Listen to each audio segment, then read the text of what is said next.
Morning to all મિત્રો, આજના લેક્ચરમાં આપણે vehicle maintenance and garage practice subject અંતર્ગત chapter number 3 maintenance and overhauling of different vehicle system કે જેની અંદર આપણે ચર્ચા કરવા જઈ રહ્યા છીએ એસેમ્બલિંગ ઓફ એન્જિન વિશે. મિત્રો, એસેમ્બલિંગ ઓફ એન્જિન ની અંદર આપણે લાસ્ટ લેક્ચરની અંદર અમુક જે કમ્પોનન્ટ વ્હીકલની એન્જિનને અંદર કઈ રીતે ઇન્સ્ટોલ કરવામાં આવે છે તો તેના વિશે જોઈ ગયા હતા. આજના લેક્ચરમાં આપણે હવે ચર્ચા કરવા જઈ રહ્યા છીએ આગળ તેમાં ઓઇલ પંપ, ઓઇલ ફિલ્ટર અને ઓઇલ પાન કઈ રીતે ઇન્સ્ટોલ કરવામાં આવે છે તેના વિશે. Install the oil cooler and filter assembly with the 13 mm size of bolt of varying length. Don't forget to put the 4 O-rings while fitting the oil filter. એટલે કે જ્યારે આપણે ઓઇલ કુલર અને ફિલ્ટર એસેમ્બલીને ઇન્સ્ટોલ કરવાની હોય તો તે વખતે 13 mm સાઇઝના બોલ્ટ કે જે તેની અલગ અલગ લંબાઈ માટે ના હોય છે તો તેની મદદથી આપણે તેને ફિટ કરવાના થતા હોય છે. અને જ્યારે પણ આપણે ઓઇલ ફિલ્ટરને ફિટિંગ કરી રહ્યા હોઈએ છીએ તો તે વખતે તેની સાથે 4 O-ring પણ ફિટ કરવાનું ભૂલાય નહીં તે ધ્યાને લેવું જોઈએ.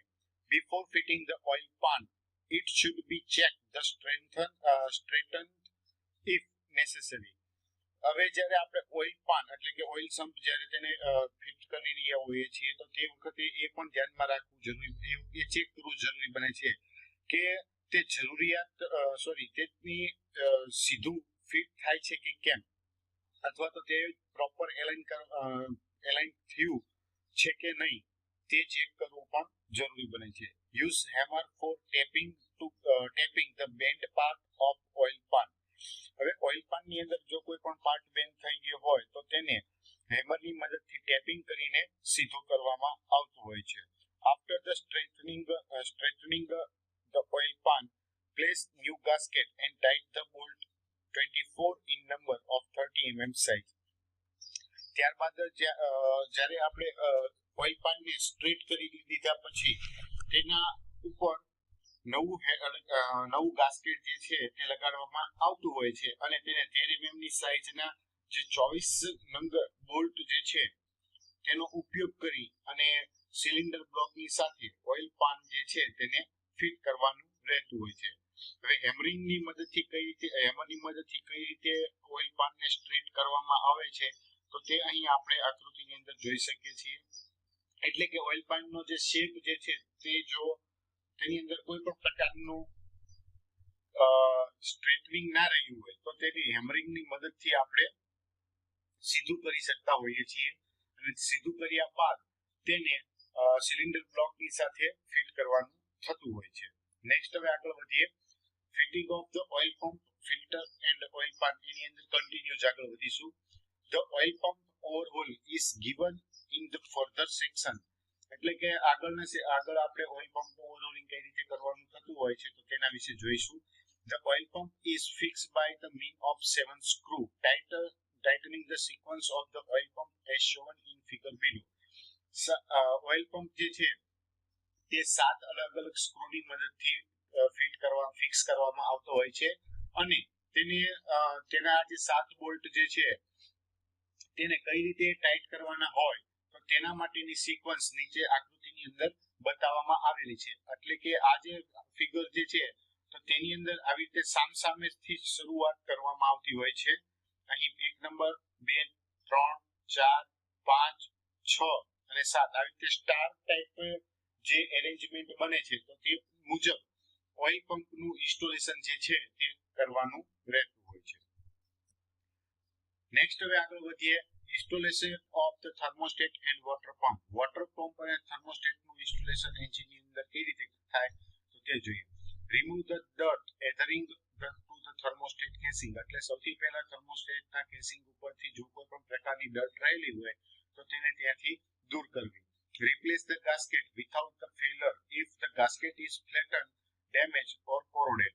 હવે જો કોઈ પણ કારણોસર ગાસ્કેટ જે છે તે ડેમેજ થયું હોય અથવા તો તેની ઉપર કાટ લાગ્યો હોય તે સીધું ના હોય તો આવા કિસ્સામાં તેને કોઈ પણ પ્રકારના ફેલર વિના બદલી દેવું જરૂરી બનતું હોય છે. Before installing the casing cover apply the liquid gasket એનાબોન cement tube recommended by the manufacturer on the casing joint.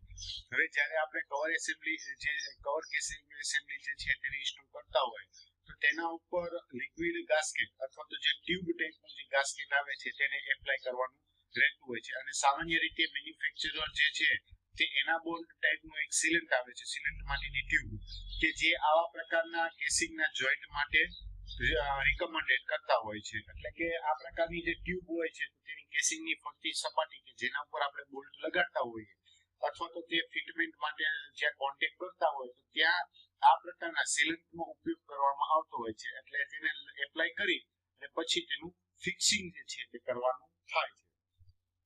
A reconditioning water pump is fit after the placing the gasket in its place and the pump assembly is secure with the bolt tied to the correct torque. એટલે કે રિકન્ડિશનિંગ કરેલો pump જે છે તેને ગાસ્કેટને લગાડ્યા પછી fit કરવાનો થતો હોય છે.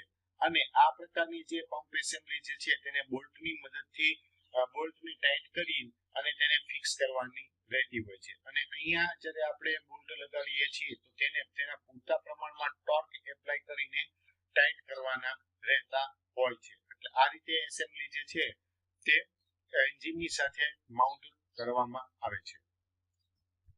નેક્સ્ટ હવે આગળ વધીએ અને જોઈએ installation of the gear flywheel housing, flywheel and gear box.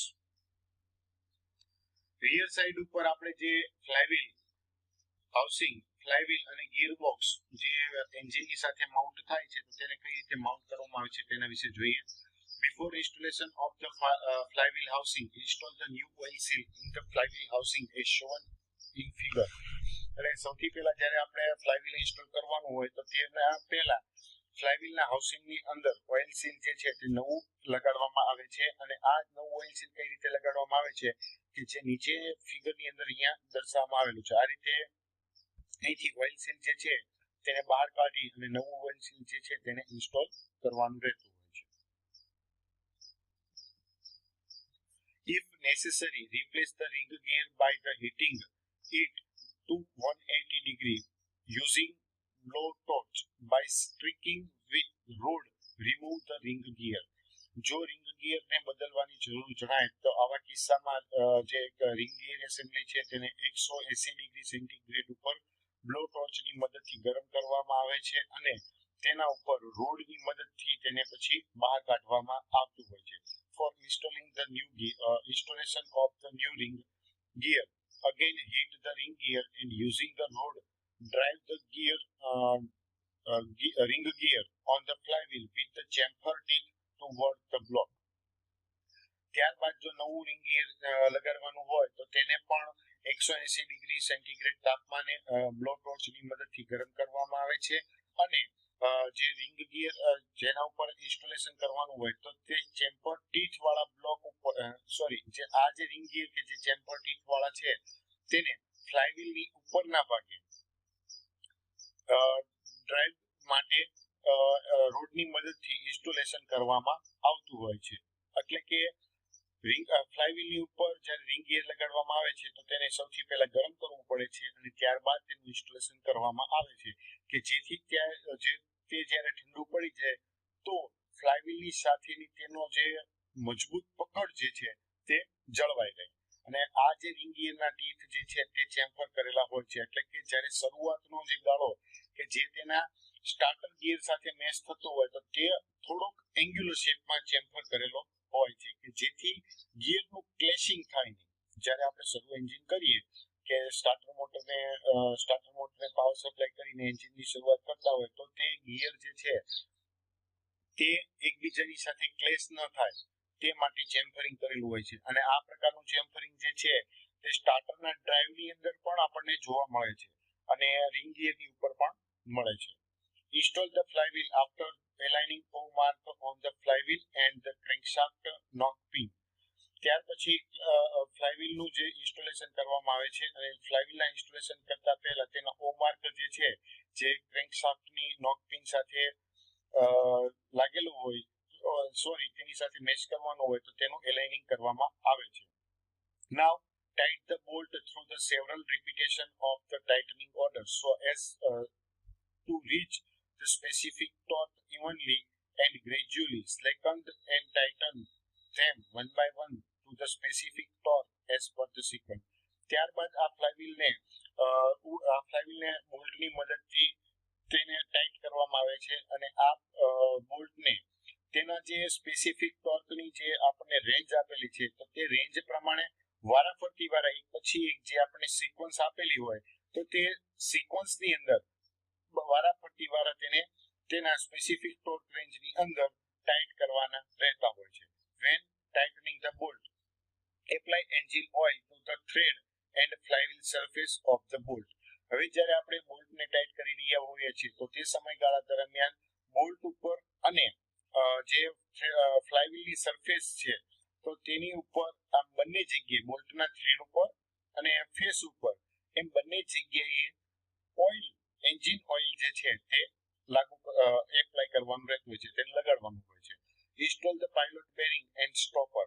ત્યારબાદ પાયલોટ બેરિંગ અને સ્ટોપરનું ઇન્સ્ટોલેશન કરવામાં આવે છે. નેક્સ્ટ ફિગરની અંદર જે ઓમાર્ક આપણને ફ્લાયવ્હીલ ને મેચ કરવા માટે જે કઈ રીતે આપવામાં આવેલો હોય છે અને તેનું એલિમેન્ટ કઈ રીતે કરાય તો તે અહીં દર્શાવવામાં આવેલું છે. અહીંયા ઓમાર્ક જે છે કે જે પંચની મદદથી કરેલો હોય છે તો તેનું એલિમેન્ટ જે છે તે નોકપિન સાથે કઈ રીતે કરવું તે આ આકૃતિની અંદર બતાવવામાં આવેલું છે. ત્યારબાદ આ જે છ બોલ્ટ જે ફ્લાયવ્હીલને માઉન્ટ કરવા માટે આપણે ઉપયોગમાં લઈએ છીએ તો તેને ટાઇટનિંગ ટોર્ક જે છે તે સિક્વન્સ વાઇઝ કઈ રીતે કરવાનું હોય તે અહીંયા દર્શાવવામાં આવ્યું છે. એટલે કે સૌથી પહેલા ઉપરના બોલ્ટને ફિટ કરવામાં આવે છે, ત્યારબાદ આ નીચેનો, પછી અહીંયા જમણી બાજુથી ત્રીજો નંબર, આ ચોથો નંબર, 5 અને 6. આવી રીતે વારાફરતી જે સિક્વન્સ આપણને આપેલી છે તો તે સિક્વન્સ પ્રમાણે ફ્લાયવ્હીલને ફિટ કરવાનું ટાઈટ કરવાનું રહેતું હોય છે. જો આપણે આ સિક્વન્સ નો મેન્ટેન કરીએ તો આવા કિસ્સામાં ફ્લાયવ્હીલ જે છે તે ડિસ્ટોર્ટ થવાની સંભાવના રહે છે અથવા તો તે બેન્ડ થવાની સંભાવનાઓ પણ રહેલી હોય છે. એટલે આવું ના થાય તે માટે તેની જે સિક્વન્શિયલ આપણને આપેલી હોય કે જે આપણને મેન્યુફેક્ચરર દ્વારા જે મેન્યુઅલ આપેલી હોય કે જેની અંદર રિપેરિંગ માટેના સ્ટેપ કઈ રીતે કરવું રિપેરિંગ, તો તે પ્રમાણે આપણે જે રિપેરિંગ પ્રોસિજર છે તેને ફોલો કરવી જરૂરી બનતી હોય છે. નેક્સ્ટ હવે આગળ વધીએ. Check the flywheel run out as shown in figure below. ત્યારબાદ ફ્લાયવ્હીલને આપણે જ્યારે ટાઈટ તેનું ફિક્સિંગ જે કરી દીધા પછી તેને એન્ટી ક્લોકવાઇઝ ડાયરેક્શનની અંદર ફેરવવામાં આવે છે અને ડાયલ ઇન્ડિકેટર ગેજની મદદથી તેનો રનઆઉટ કેટલો છે તે પણ મેઝર કરવાનો રહેતો હોય છે. એટલે કઈ રીતે તેનું મેઝરમેન્ટ કરવાનું હોય તો તે નીચે ફિગરની અંદર અહીં દર્શાવવામાં આવેલું છે કે આ રીતે ડાયલ ગેજ જે છે તેને ફ્લાયવ્હીલ એસેમ્બલી સાથે કનેક્ટ કરવામાં આવે છે અને ફ્લાયવ્હીલને એન્ટી ક્લોકવાઇઝ ડાયરેક્શનમાં ફેરવવાનું રહેતું હોય છે. એટલે આ રીતે ફ્લાયવ્હીલનો રનઆઉટ જે છે તે મેઝર કરવાનો થાય છે. Now place the gearbox on the hoist and fasten the bolt securing the gearbox to engine. ત્યારબાદ ગિયરબોક્સને જે હોઇસ્ટ લિફ્ટ જે છે તેના ઉપર લેવામાં આવે છે, ટેકવવામાં આવે છે અને તેના બોલ્ટને જે એન્જિનનું જે આ હાઉસિંગ જે છે ફ્લાયવ્હીલનું હાઉસિંગ તેની સાથે એલાઇન કરવામાં આવે છે અને તેને બોલ્ટની મદદથી ફિટ કરવાનું રહેતું હોય છે. Don't fasten the one corner bolt left side viewing from the rear of the vehicle as it is difficult to dismantle the gearbox from the vehicle for maintenance or repair when the engine is not to be removed. બોલ્ટના કોર્નરને ફાસ્ટન કરવા નહીં, એટલે તેની ડાબી બાજુ તરફ અને પાછળની તરફ જે વ્હીકલની અંદર જ્યારે તેનું ગિયરબોક્સ ડિસમેન્ટલ કરવાનું હોય તો આવા કિસ્સામાં તે મુશ્કેલી ભર્યું પણ થતું હોય છે. તો જે વ્હીકલના રિપેર અથવા તો મેન્ટેનન્સ કરવાનું હોય તો તે વખતે એન્જિનને જો રિમૂવ કરવામાં ના આવે તો આપણે ગિયરબોક્સનું મેન્ટેનન્સ જે છે તે યોગ્ય રીતે કરી શકતા હોતા નથી. એટલે એ રીતે પણ આપણે જ્યારે ઇન્સ્ટોલેશન કરીએ તો તે ધ્યાને રાખવું જરૂરી બનતું હોય છે. નેક્સ્ટ હવે આગળમાં આપણને ફિટિંગ ઓફ ધ એક્ઝોસ્ટ અને ઇન્ટેક મેનિફોલ્ડ કઈ રીતે કરવાનો રહેતો હોય છે તો તેના વિશે જોઈએ. First, place the gasket in between the mating surface of the exhaust manifold and cylinder head. સૌથી પહેલા જ્યારે આપણે એક્ઝોસ્ટ મેનિફોલ્ડ ને માઉન્ટ કરવા જઈ રહ્યા છીએ તો જે સપાટી એક્ઝોસ્ટ મેનિફોલ્ડનો જે ભાગ સિલિન્ડર બ્લોકની સાથે અથવા તો સિલિન્ડરના હેડની સાથે કોન્ટેક્ટમાં રહેતો હોય તો તે ભાગ ઉપર જે ગાસ્કેટ અથવા તો જે એનાબોન્ડ ટ્યુબ જે છે આપણે લિક્વિડ ગાસ્કેટ તે એપ્લાય કરવાનું રહેતું હોય છે. After placing gasket carefully, place the exhaust manifold and tight the attaching screw to the cylinder head. હવે આપણે ગાસ્કેટ ને લગાડી દીધા પછી તેની ઉપર કોઈ પણ પ્રકારનું ડેમેજ ના થાય અથવા તો તે તૂટી ના જાય તે રીતે આપણે તેના એક્ઝોસ્ટ મેનિફોલ્ડ ને સિલિન્ડરના હેડ સાથે કોન્ટેક્ટ કરવામાં આવતું હોય છે અને ત્યારબાદ તેના જે સ્ક્રૂ હોય તેની મદદથી સિલિન્ડર હેડની સાથે તેને ફિટ કરવામાં આવે છે. Now connect the turbocharger with the exhaust manifold. અને જો એક્ઝોસ્ટ મેનિફોલ્ડ વ્હીકલની અંદર ટર્બોચાર્જર યુનિટનો ઉપયોગ કરવામાં આવતો હોય તો આવા કિસ્સામાં ટર્બોચાર્જર યુનિટને એક્ઝોસ્ટ મેનિફોલ્ડની સાથે ફિટ કરવામાં આવે છે. Fit the new gasket sealing face and then fit the inlet manifold and tight the attaching screw the cylinder head. Same to same procedure છે તે ઇનલેટ મેનિફોલ્ડ માટે પણ લાગુ કરવામાં આવતી હોય છે. એટલે કે જ્યારે આપણે ઇનલેટ મેનિફોલ્ડનું ઇન્સ્ટોલેશન કરતા હોઈએ છીએ તો આ વખતે તેની જે ભાગ સિલિન્ડર હેડની સાથે માઉન્ટ કરવા સિલિન્ડર હેડ સાથે જોડાતો હોય તો તેના ઉપર તેનું ગાસ્કેટ મટીરીયલ જે છે તે એપ્લાય કરવાનું રહેતું હોય છે અને ત્યારબાદ તેને સ્ક્રૂની મદદથી ટાઈટ કરવામાં આવે છે, ફિટ કરવામાં સ્ક્રૂને ટાઈટ કરી અને તેનું ફિટમેન્ટ કરવામાં આવે છે. Also fit the vertical intake pipe by fixing the screw. આ ઉપરાંત તેની જે વર્ટિકલ ઇન્ટેક પાઇપ જે હોય તો તેને સ્ક્રૂની મદદથી પણ ફિક્સ કરવાની રહેતી હોય છે.